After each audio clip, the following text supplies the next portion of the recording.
All right, welcome to another episode of Unapologetic with Chet and Duffy here on Naked Sports, powered by Fans Only Sports Network. It is 11:15 here on Sunday, and many of you are probably wondering why it's just me, mono, just solo today. Duffy has not been answering his text this morning, so I decided to take it upon myself to run the show all by myself. First solo show of the actual series. So to hop right into it, we're going to start off with the New England Patriots, really. I mean, it's Sunday, and many of us are wondering what they're going to do this week after a tough loss last week to the Dallas Cowboys, falling in overtime 35-29, but a competitive game throughout. The Patriots kept it close. We probably saw one of the best performances out of Mac Jones last Sunday in New England against the Cowboys. So looking at the stat line, Mac Jones, 15 for 21, 229 yards on the day for 2 touchdowns. He did throw an interception, which was a pick six for easily one of the hottest defensive players in the year right now, Trayvon Diggs, 42-yard pick six to the house. Some mistakes need to be neutralized there for Mac Jones there on the offensive side. But then when you look at the ground game, Damian Harris, 18 carries, 101 yards and a touchdown. Ramondre Stevenson even getting in on the rushing attack, 5 carries for 23 yards and a touchdown himself. And then when you look in that pass game, 1 catch for Kendrick Bourne, but it was 75 yards to the house. Kendrick Bourne, definitely one of the bigger spotlights coming from this Patriots offense in the offseason deals. We haven't seen much from Nelson Agholor. I say give him some time, but it's still a whole season to shape up and see where he falls. He's more of a deep threat. Kendrick Bourne, definitely a deep threat himself, a speedy slot guy, but he can also create some openings in the short game, really open up the pass game in the flats. So look for him to do that more this week as well. And then Hunter Henry, another spotlight, 2 catches for 25 yards and a touchdown. So not a huge day, but that's 2 touchdowns in the last 2 weeks for him. Hunter Henry is going to keep growing in this offense. Jonnu Smith, too, eventually. It's just, this is the woes we're going to be going through. And the Dallas Cowboys proved that to us this past week with their high-powered offense. The defense did everything they can. It just comes down to the offense, really, to execute and get the team ahead, which the Patriots were ahead at one point. They managed to take the lead late in the game, and then Dallas managed to match them with a field goal to tie the game up and head to overtime, which at the end of the day, we all know what happened. CeeDee Lamb gets the game-winning score, and the game's over, and the Patriots walk away and head into Week 7 at 2-4 on the year. So a lot of questions, a lot of head shaking, and a lot of disappointment from New England fans because people were expecting that this offseason, with all the major moves that Bill Belichick had made, that this team would be back in the playoffs, on track to get to the postseason. But right now, many people are kind of scratching their heads being like, so what the heck was the point of this? And I'll tell you, the whole reason is Bill Belichick probably knew that there was a chance, hey, maybe we could make the postseason this season. But the other thing is, it's extremely difficult with the team he has in front of him. It's a young core group with some veterans on it. I mean, you look at the defense, you got people like Kyle Van Noy, Devin McCourty, some veterans who can really help lead the team going forward. Offense, a lot of young kids. Mac Jones, obviously. Hunter Henry, even though you can consider him a veteran. Jonnu Smith, Kendrick Bourne, Nelson Agholor. Nelson Agholor has been in the league a little bit longer, but I mean, basically the point being is this is a team that is on the rebirth track. This is a team that needs to rebuild, need to get itself prepared for future seasons to come because it does have a bright, shining spot there. And sure, we criticized the trade basically about a week or two ago now with Stephon Gilmore getting dealt to the Carolina Panthers. But at the end of the day, when you look at the salary cap move from this offseason into last offseason, I don't have the numbers on me specifically. But basically looking at it, it frees up cap space for if Bill Belichick wants to make a major trade, maybe at the deadline, but I doubt he'll do that. It just doesn't seem very likely that unless the team was in a positive trend for it. I guarantee if the team was 3-3, then maybe Belichick would have done something at the deadline, or even regardless.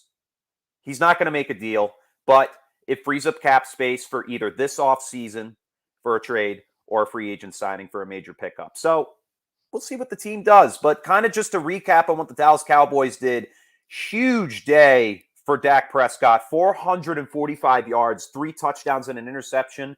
The Patriots just had so much trouble really trying to stop him. The run game kept in check. They did allow 122 rushing yards, but 17 carries for 69 yards for Ezekiel Elliott. No touchdowns for him. His longest run of the day was only 21 yards. And then Tony Pollard, 10 carries for 41 yards. However, each running back averaging 4.1 yards a carry.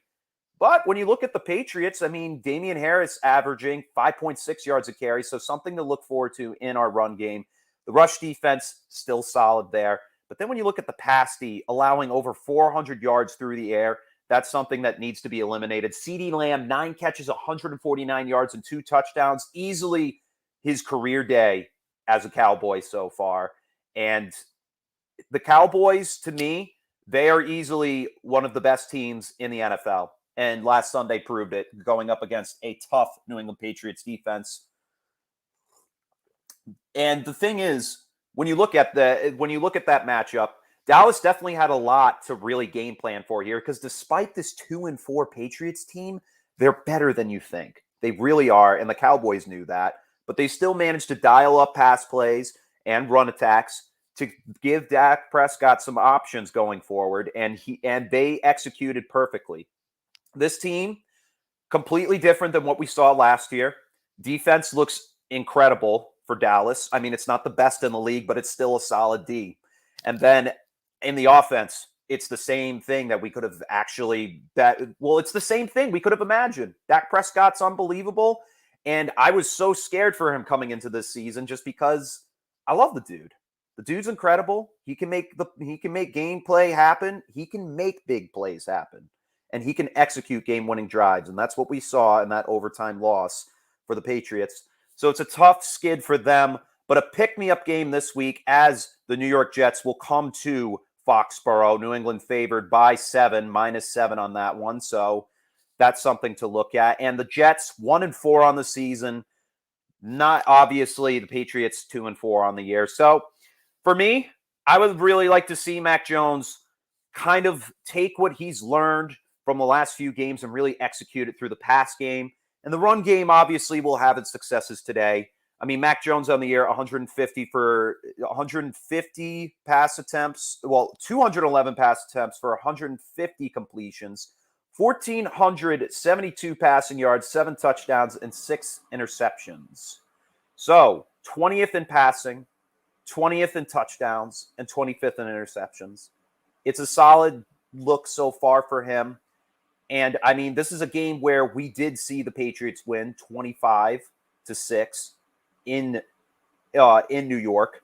So, kind of looking into this matchup, this is a matchup that the Patriots should not lose, especially since they were able to successfully go into New York and defeat Zach Wilson and the New York Jets. I really don't see any way the Patriots lose this game. They're better than what we saw. They're better than we think, than that most people think. And most people know that too. The Patriots are a solid group. They're a solid core team.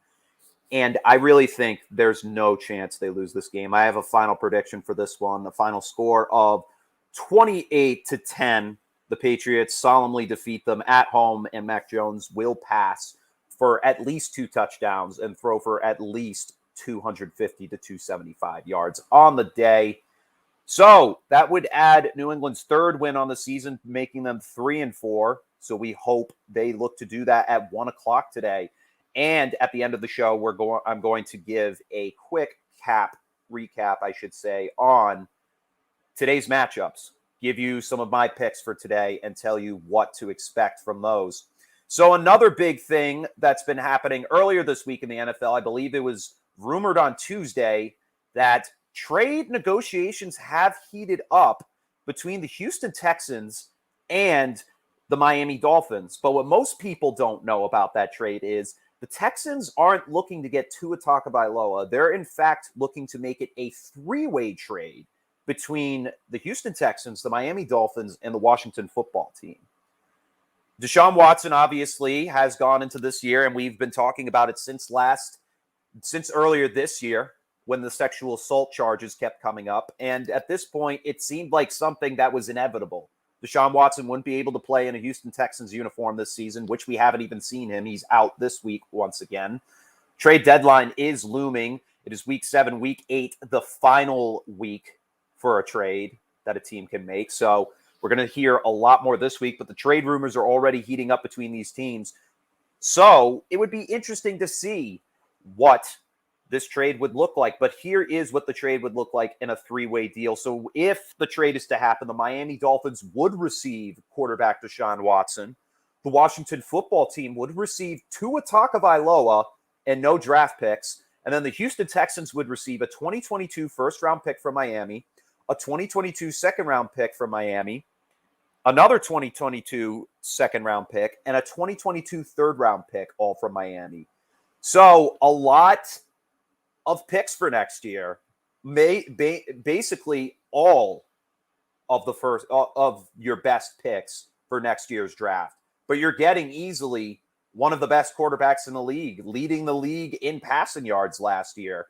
This is a deal that if you're the Miami Dolphins GM, I think you really need to make, because Tua Tagovailoa, he's had an injury earlier this season, but I mean, it's just not something I feel the Miami Dolphins are truly looking for. And Brian Flores had said yesterday that Tua's their guy.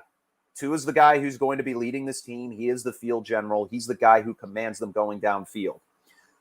And for me, I mean, hey, sure, I'll take your bluff, Brian Flores. I mean, for me, I don't see why you'd be bluffing about getting him. Obviously, you don't want to keep the hopes up for the fans saying, hey, we're going to get Deshaun Watson. But for me, if I'm Brian Flores, I'm saying nothing and just hoping we get Deshaun Watson, because you're looking at a team that really hasn't been able to win the division since 2011, when the Miami Dolphins won the division over the New England Patriots and made the postseason. The Dolphins have made the postseason, obviously, in recent years, but it's just not enough to propel them towards a Super Bowl.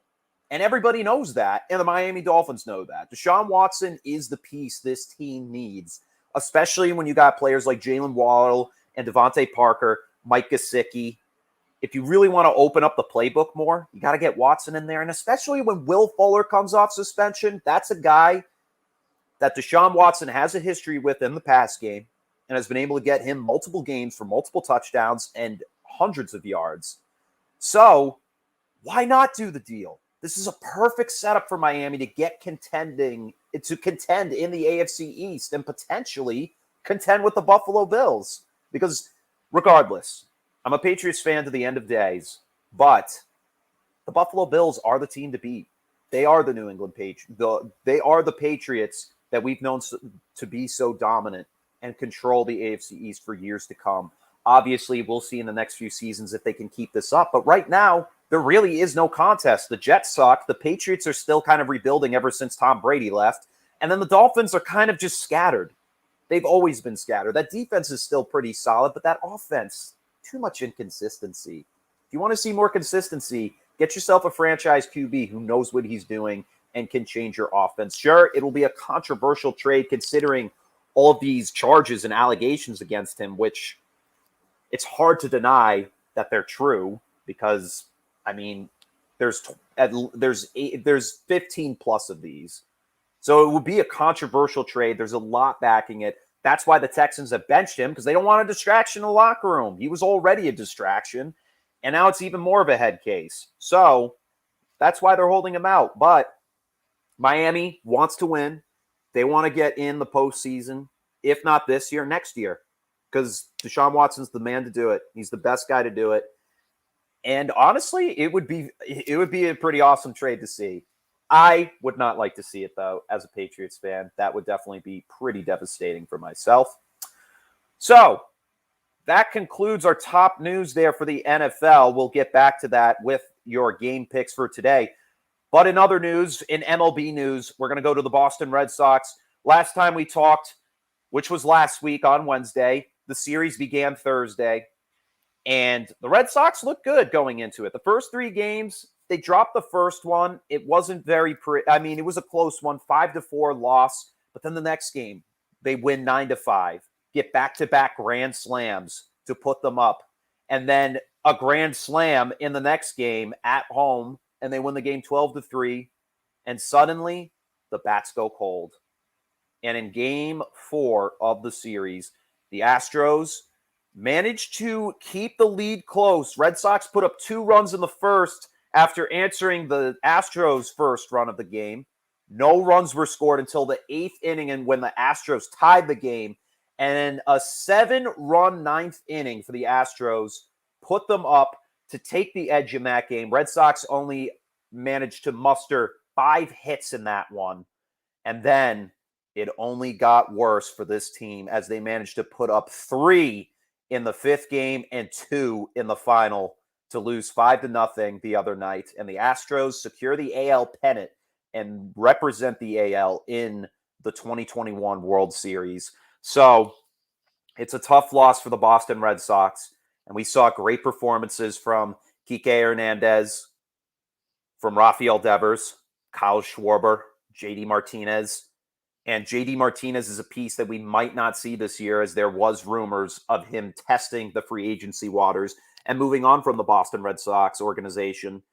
And this team we had talked about going into this year had no pitching. This was a team that had bats, that had guys who could come up and make great plays. They had relievers like Adam Ottavino, Garrett Whitlock, Ryan Brazier, who were pretty solid throughout the stretch of games. And Matt Barnes, an AL All-Star, going into the All-Star break, suddenly comes back and can't close out a game. And we hardly hear his name mentioned at all later this season because he was just too inconsistent. So the problem is the Red Sox have a lot of inconsistencies, whether it's the bats or it's the pitching.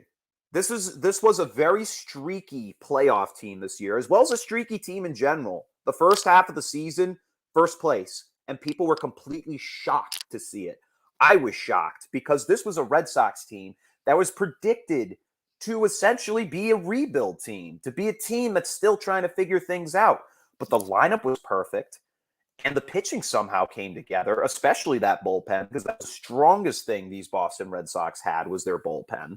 The starters were kind of pathetic until Chris Sale came back, and even then he was struggling because he missed most of last year. Well, he missed all of last year and missed most of this year coming back from Tommy John surgery, which they really wanted to take time with. He didn't come back until late July, early August, and you can't expect him to be in full form. But the good thing to talk about here with the Boston Red Sox is they've got potential for next year. Even without JD Martinez, I guarantee you can pick someone up in the offseason. I'm not sure who will be in the free agency pool. Maybe Michael Conforto. I think he might be leaving the New York Mets, potentially. That could be someone to look at. But, I mean, this team's got a young group of guys who love Alex Cora. And I forget our GM's name. It's really kind of beyond me. But, I mean, he kind of proved we didn't really need pitching to go into the postseason. So to kind of simplify what I'm saying is keep hope alive for this team, because this team almost went to the World Series. They were 2 games out from essentially getting in. Excuse me. But regardless, that didn't happen. I do expect to see this team in similar territory next year. However, there's going to be a lot more competition. You still got the New York Yankees. You still got the Tampa Bay Rays. And now you got the Toronto Blue Jays, who nearly snuck into the postseason over the Yankees and the Red Sox. So the Red Sox were lucky enough to have those teams drop games and face each other late in the season to really propel them forward to the postseason, only facing Baltimore and the Washington Nationals in the final weeks. So, long story short, I like what Boston did this entire 2021 season. I couldn't have asked for anything better. It was a ride. But let's go for the ship next year, baby, because I like what I saw out of this team, and I hope they make some improvements come this offseason. And then the Atlanta Braves, also completely shocking me in these 2021 playoffs, managing to take down the Los Angeles Dodgers 4-2 in the series. Braves took the first game 3-2, won the next one 5-4. Dodgers won 6-5 the next one, 9-2, and then 11-2 for the Dodgers. Braves won game 4, 9-2, and then the Braves secured game 6 4-2 to secure the NL pennant and move on to the World Series. And this is a team that is without Ronald Acuna Jr. And I mean, they're just unbelievable. Making trades for Adam Duvall and then really working with Austin Riley, leads the team in home runs and RBIs. Freddie Freeman doing what Freddie Freeman does. Ozzie Albies incredible as well. The bats are great. The bullpen's great. The starters are solid.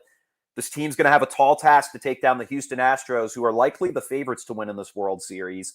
But I'm rooting for the Braves in this one. I really want to see what the Braves can do. It would be amazing to see them win a World Series without their best player.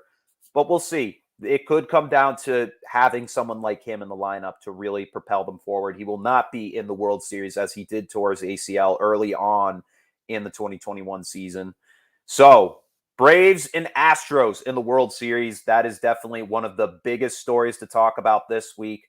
And, of course, we are very disappointed the Boston Red Sox did not make it, but there is always next year and the following year. So, we're going to wrap up today. It's a quick podcast, really not much to talk about come Sunday, but I'm going to go. So right now, Duffy and I are picks. They're not in because obviously we couldn't really get those going forward. So this week is not going to count. Week 7 does not count for the overall record. Right now, Duffy does lead 8-4 in locks and upset picks for the week. Packers over Bears he had last week and Titans over Bills 2-0. So he takes the lead, and Chet right behind as he managed to just narrowly miss his upset pick. Chiefs over football team was correct, obviously, but Patriots over Cowboys managed to fall flat, and I called it, people. I called it. I was so close to being correct. I didn't even get to watch a single snap of the game last week. I only got to watch the highlights. I was doing videography for a wedding, which itself was fun, but I wish I was watching football. But at the end of this one, the Patriots managed to fall. So Duffy currently leads our series 8-4 to 7-5 for Chet. So to look at the games this week, I picked Cleveland over Denver. It was kind of obvious there. I mean, it was tough because you don't have Baker Mayfield, you don't have Kareem Hunt or Nick Chubb. So this was kind of a tough one going into it because Denver still has a solid post-Super Bowl defense, as you may. But Cleveland's at home. Case Keenum's still solid. We've seen him go to the NFC Championship with the Minnesota Vikings, nearly punching a ticket to the Super Bowl. So, I mean, hey, it was kind of obvious that, not obvious. It just, there wasn't much concern about the game, regardless, because Denver still kind of a team that's kind of not really proven itself. So, no surprise for the outcome there, as the Browns managed to defeat the Broncos 17-14. Now for this week, looking at the 1:00 game, starting off with the Washington football team at the Packers. This one's too dead obvious. I have to take Green Bay. I mean, Aaron Rodgers' revenge tour is going to continue throughout this regular season, and he's going to have a lot of these pick-me-up games, such as the football team. I mean, the football team, they're good, but not good enough. I mean, we just don't see the solidified defense that we saw last year. They're kind of a little spotty all over the place. And that offense, Taylor Heineke's a good quarterback, but it's going to take him time to really develop. And that offense, just a little too much inconsistency there. They'll be able to get some scores, but the Packers are going to easily defeat them here as they play in Lambeau Field. And then for the Kansas City Chiefs playing the Tennessee Titans, this is a tough game to pick because the Titans managed to narrowly defeat the Buffalo Bills last week, 34-31. Titans moved to 4-2 now, and I had completely written them off before this game because they had no A.J. Brown. They had no Julio Jones going. They did have them last week, obviously, but the weeks before they didn't, and they somehow managed to win. And Derrick Henry, though, he's looked like a stud all season long. The Chiefs are struggling. Patrick Mahomes is just under constant duress. And, I mean, that defense, it just looks atrocious. Kansas City really has no defense to back them. And in this week, it's a tough one, but I'm going to give it to the hot hand. I'm going to give it to the Tennessee Titans because I think Derrick Henry's just going to run all over this this front seven for Kansas City that has little to no answer for most rush attacks in the past game. I think Tannehill's really going to open up with Julio Jones and A.J. Brown. to secure a win at home against Kansas City, a team that's really struggling this year. And then Atlanta at Miami. For this one, I'm going to take the Miami Dolphins. Tua Tagovailoa is still out, healthy this week. It was a tough loss to Jacksonville, who had lost 15 straight games until last week. So I'm still going to take Miami because Atlanta, too much inconsistency. I know I just picked the last 3 home teams to win their games, but I just don't see any way, shape, or form that the Miami Dolphins lose to Matt Ryan and a team that has just dealt with too much inconsistency overall. Then with the New York Jets and the New England Patriots, already told you, 28-10 victory for the Patriots there. I don't see them losing this game whatsoever. Then Carolina at the New York Giants, the Carolina Panthers. I'm taking the Panthers in this one. Giants, too many problems there. Saquon Barkley out for another week. And that run game has just been atrocious with that offensive line. There just really isn't, much to really look forward to for them as of right now. There's just no pocket protection. Daniel Jones, he's going to struggle this week yet again. He was hurt last week, will be back this week. So I don't expect him to be doing much in this one. Then Baltimore at Cincinnati. Cincinnati at Baltimore. I'm going to take Baltimore. I just think Baltimore is the better team in this one. Their defense has shown struggles, but their run game, unbelievable. And the pass game, when it gets moving, Lamar Jackson's on point. And Joe Burrow has weapons to work with, but it's just really tough for him overall to kind of move this ball, especially against a Baltimore Ravens D that still is pretty solid. And the Cincinnati Bengals, honestly, besides the Pittsburgh Steelers, it's tough to narrow down which one is the worst team. I'd probably say the Bengals, though, right now. Pittsburgh still got a solid defense, and Big Ben still has a little bit left in the tank to really put them in third place. But I don't see Cincinnati beating Baltimore in this one. Now for the 4 o'clock game, starting with the 2 405s, Philadelphia at Las Vegas. This is a tough one because Philly has looked good. They've done some things to keep them alive in the division. However, they got a tall task to really beat the Dallas Cowboys, who completely destroyed them a few weeks ago. So in this one, yeah, screw it. I'm going to take Philly. I just think Philly might have a chance this week. I think they're a streaky team. No Zach Ertz anymore. They did deal him, but Dallas Goedert's been excellent for this team so far. And that wide receiving core has been all right. So this is going to be an upset pick right here. I'm going to take Philly to upset the Raiders. The Raiders just September team in general, as we've mentioned in the past. And I expect them to lose this one as they're caught off guard. Next 405 game, Detroit at LA. This is a revenge game for Jared Goff as he returns to Los Angeles to face his former team. But I'm sorry, buddy. You're going to put up a good game against your former team, but Matt Stafford's going to prove, hey, I'm the one who was born to run this team. So I am taking the Los Angeles Rams in this one. Jared Goff's going to keep it close, but I'm going to take the Rams. I think the Rams are just too good of a team. This is easily the top team in the NFL right now to contend in the NFC for the Super Bowl.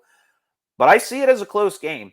This might be a good one. I think Detroit's really going to back Jared Goff in this one, and I think we might see a final score along the lines of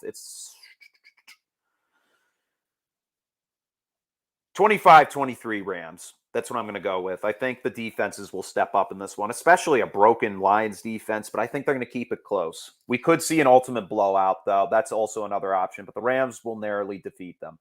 Houston at Arizona, too easy. Arizona in a heartbeat. Arizona has easily looked as one of the best teams in the NFC as well, and potentially the best team in the NFC West. We'll see. There's still more games to come, but right now they do lead the West, so I am taking Arizona in this one over Houston, and it's not even going to be close. I'm not even going to say the score because it's going to be ugly. Then Tampa Bay hosting the Chicago Bears, once again taking the home team here. Bears, not enough with Justin Fields. I'm sorry. There's just not enough for him to work with. Allen Robinson, he's just not really getting open this year. And then David Montgomery, still hurt. Damian Williams is still a little solid, but Darnell Mooney and Cole Kmet, I don't see these guys really putting up much of a fuss with this Tampa Bay Bucs defense defending Super Bowl champions. still looking solid throughout. And Tom Brady on an MVP run this year as he's thrown 5 touchdowns in at least 2 games this year. I'm taking the Bucs. I just think Tom Brady is too much to work with the likes of Chris Godwin, Leonard Fournette, Mike Evans. You won't see Antonio Brown this week or Rob Gronkowski. They're both hurt, so O.J. Howard to step in the role, and, of course, Scotty Miller. So I'm still going to take the Bucs because Tom Brady has proven that this is his team and this offense, he's just not going to skip a beat whatsoever. Then the final 2 games. We're going to start with the final Sunday game, Indianapolis Colts at the San Francisco 49ers. This is a tough one, but I'm going to take Indy because I think Carson Wentz might be able to do something to turn this team around in a positive direction to put themselves in a wild card spot. Because the Colts, hey, no T.Y. Hilton this week, but, I mean, that Niners team still shows signs of inconsistency. They're easily the 3rd or 4th place team in the NFC West. The Seattle Seahawks, which I'll get to in a second, they are kind of in the same boat as them. I mean, the Niners defense is better, but that offense is still struggling all around.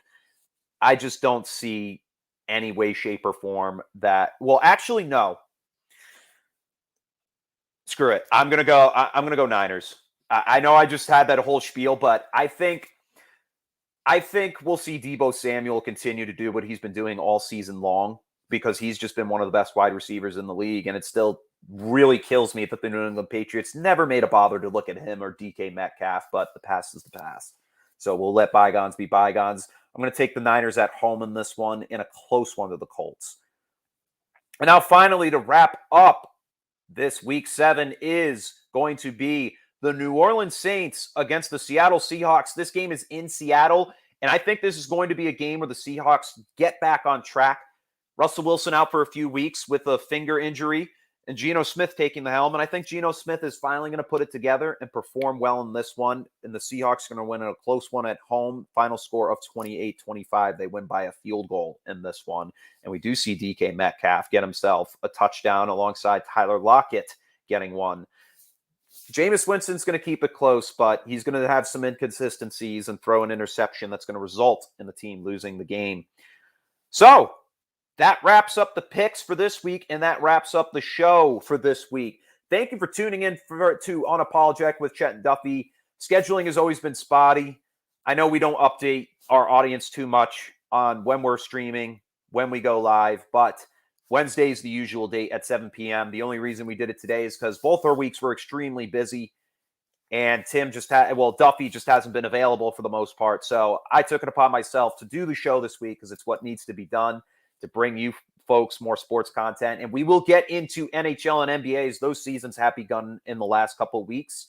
And we'll get talking about Boston Bruins and Boston Celtics as well. So that wraps up today's show. Thank you all for tuning in to Unapologetic with Chet and Duffy. We will see you this week, Wednesday at 7 p.m. Eastern. Thank you all for tuning in. Enjoy Sunday's games. Enjoy football. Just relax with the family or any of your friends. Crack a beer and watch a game. And go Pats. See you all this week.